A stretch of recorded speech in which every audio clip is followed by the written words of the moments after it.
So in this video, I want to share with you guys the best AliExpress alternatives that you could use for Shopify dropshipping and your e-commerce store. Let's get right to the video.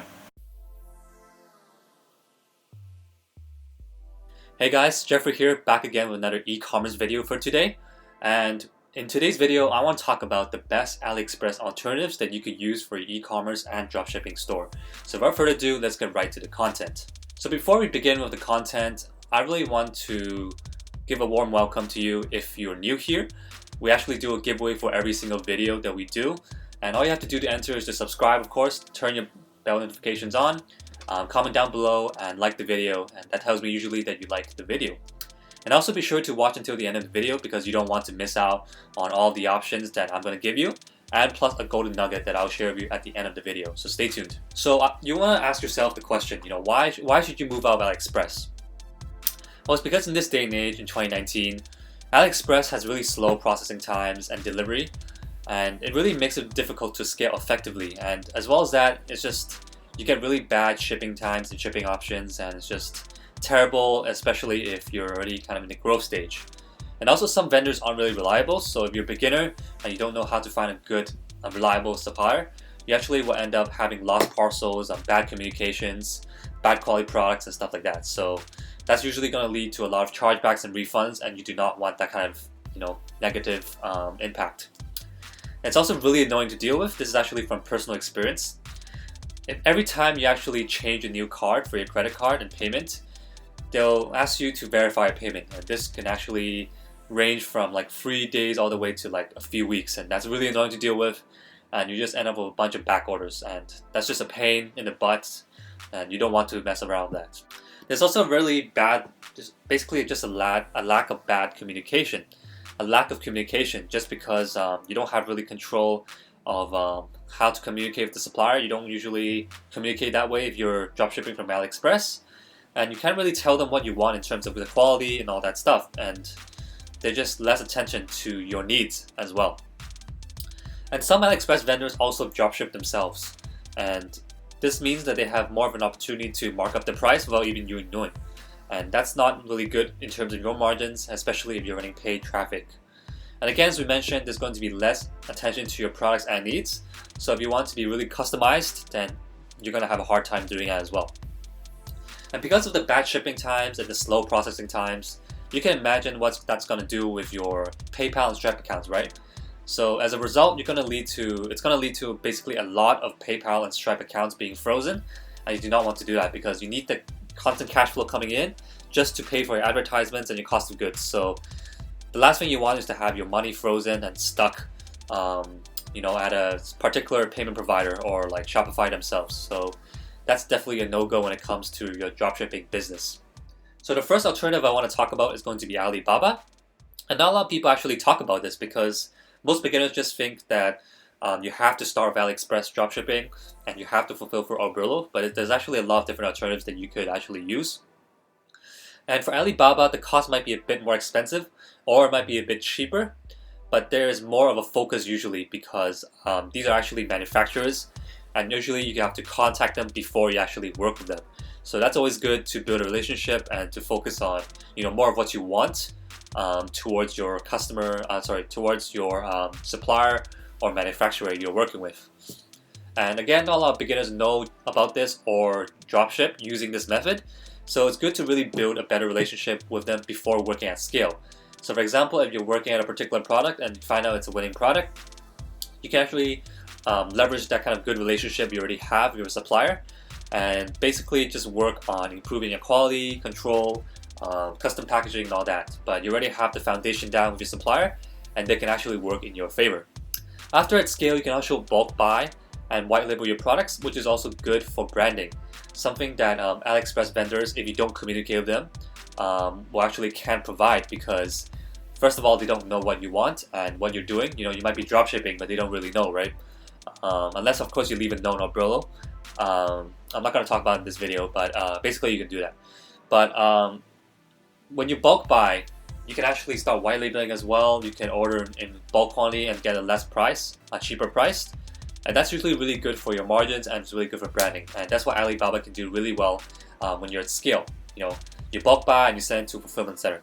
And usually, if you're doing it through Alibaba, you have to order through CSV files, which is also a lot more effective than just fulfilling through 𝗿𝗲𝘀 from Aliexpress, because you don't have to click it manually, and you can just do it all in one go in about 2 to 3 minutes. So it's really convenient as well. And to suggest this app, if you're going through this route, I would suggest using apps like Exportify, just to export your CSV file of all your customers' information to your supplier. And then usually what happens is after a few days, they'll send back the CSV file to you with the tracking code and the customer information. And that is where you're going to use an app called Mass Fulfill to import it back to your store and get your tracking code for your customers. So it should be really easy and straightforward there.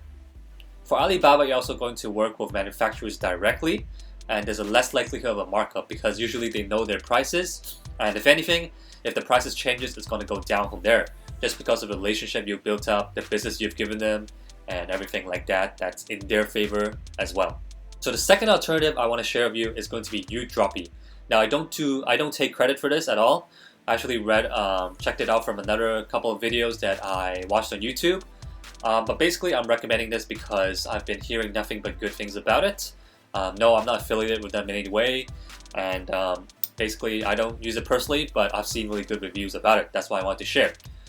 But from what I've heard, they're really great processing times, they're really good shipping times, they fulfill on time, and that is what you want to do, kind of aim for coming in 2019 in the Black Friday and Christmas periods and Halloween as well, because you want to have those items to your customer as soon as possible.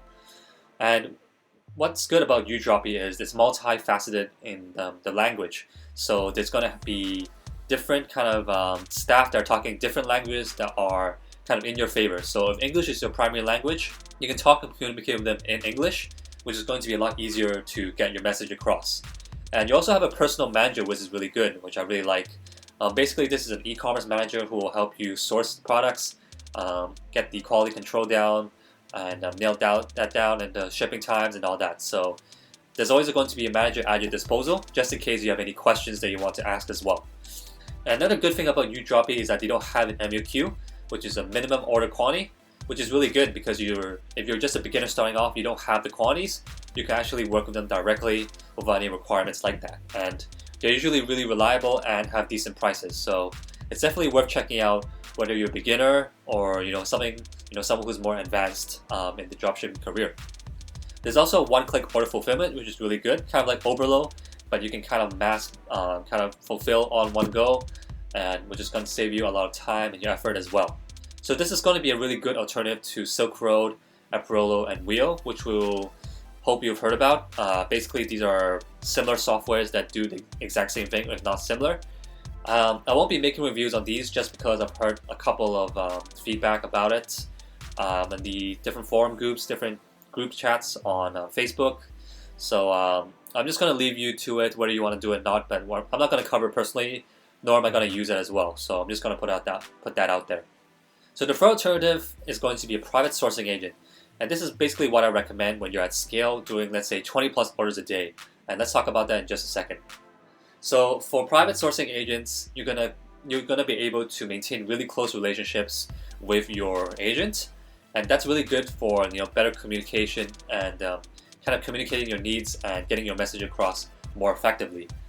And the agents will really help you manage your stock and inventory levels, which means you have more control over your logistics and your product quality control as well. So just in case if you run out of stock, you can actually message your sourcing agent immediately. Usually it's through WeChat or Skype or WhatsApp, whatever. And they're going to tell you whether they have enough stock available. And if not, basically they can just help you order it to their warehouse, and you just pay them through PayPal or whatever. So it's really straightforward, and the communication is going to be way better than Aliexpress, just because usually for dropshippers from Aliexpress, they don't really keep in contact with their supplier, which is definitely a no-go when it comes to scaling your business. Some private sourcing agents, however, will actually require a MOQ, minimum order quantity, which means that you might not be able to do it when you're starting off, when you have no kind of momentum going on and you have no quality, you have no kind of orders coming in. So it's better if you're doing numbers and at scale before you reach out to these private sourcing agents. But it's not to say that there isn't any agents without an MOQ. So it's just up to you whether you want to depends whether you want to go down the private sourcing agent route and find sourcing agents from there. And if you want me to make another video on how to find sourcing agents yourself, feel free to comment down below, and I can share with you guys as well. And another good thing about sourcing agents is the fact that you can do branded packaging, which is really useful for 2019, because I always preach in this channel that you have to build a brand, and there's no better way and no better timing to do it than now, and 2019, 2020 and onwards. Basically what this means is going to have white labeling and private labeling down, which means you have custom packaging, you have the logo, your own logo slapped onto your product preferably, and if you can. And basically you're going to have like thank you letters, you have different like coupon codes, social media, cards, stuff like that. And sourcing agents, they usually as well accept other forms of payment like WeChat Pay, Alipay, PayPal, or wire transfer, so you don't have to be stuck with credit cards if you don't want to do that. So you have a variety of methods to work with, and it could be in your favor depending on what works best for you as well. So thanks for staying to the end. Now I want to share with you a golden nugget. So if you're not operating at scale, you can still get a private sourcing agent of sorts. And not a lot of people know about this or do it themselves, so I want to share with you right now. And that is basically to message vendors from Aliexpress with really good or excellent reviews in a similar niche or same niche as you. So for example, if you're in fashion, if you're in electronics, you will reach out to some of the electronic vendors and contact them, basically PM them, So I'm going to show it to you real quick what I mean by this. So let's go to Aliexpress right now. Okay, I'm just in the random product page right now, and I want to show you guys what I mean by this. So you're just going to go to supplier here, and you click on contact now right here. And it's going to pop out this page where you can send them different messages. And basically you're just going to type in stuff like, hi, we're doing a number of orders here, we want to work with you. We want to work with you. We're doing like 10 plus orders a day. We want to find a dedicated supplier, work with you long term, and stuff like that. So this is how you're going to do it. So basically you're going to message vendors again, like I said, from Aliexpress with really good reviews. The example I used wasn't really good because they had really bad reviews, so make sure you do your due diligence before you contact them and work with them. Basically you're just going to look at the percentage. Usually it's 95+% for a good one, and let's say 4.7 or above for your product ratings. So these are the two main criteria that you could look for as well. But basically you're going to talk with them outside of Aliexpress, like Skype, WeChat, and tell them about your needs. So how many orders you're doing, what kind of requirements you have. For example, do you want custom packaging? What color do you like? How good are your shipping options? Where are your buyers from? And stuff like that. And basically tell them again, you want to work with them long term and choose them as your dedicated supplier. And usually means they're going to be focusing more on your needs because they know that your relationship is going to be long term, and they're going to put you in front of everyone else who are also dropshipping or purchasing from their store. So that is really a golden nugget for you guys, because not a lot of people do this, and then you could actually create your own private sourcing agent that way as well, because they don't actually just sell products from their store. You can actually send them a link to a product that you want them to source, and they can actually make a custom link just for you. So that's going to be really, really important, and something that you can actually take advantage of and nobody really uses. So yeah. So again, you're going to work on custom packaging, better shipping times and quality just from that one supplier. And basically you can still use Aliexpress to pay your cost of goods, but later on you can actually move out of Aliexpress as well through CSV files that we mentioned from Alibaba from the first slide. And you're going to be using Exportify as well, and using Mass Fulfill to import the tracking codes back in your store, and that's going to be really effective for your long-term play. So that's about it for today. Thanks for watching, guys, and be sure to subscribe if you haven't already. Like the video, it tells me that you enjoyed the content, and comment down below BRANDFAM to enter the giveaway where I give you a free call or store review as well. So thanks for watching, guys, and I'll see you in the next one. Take care.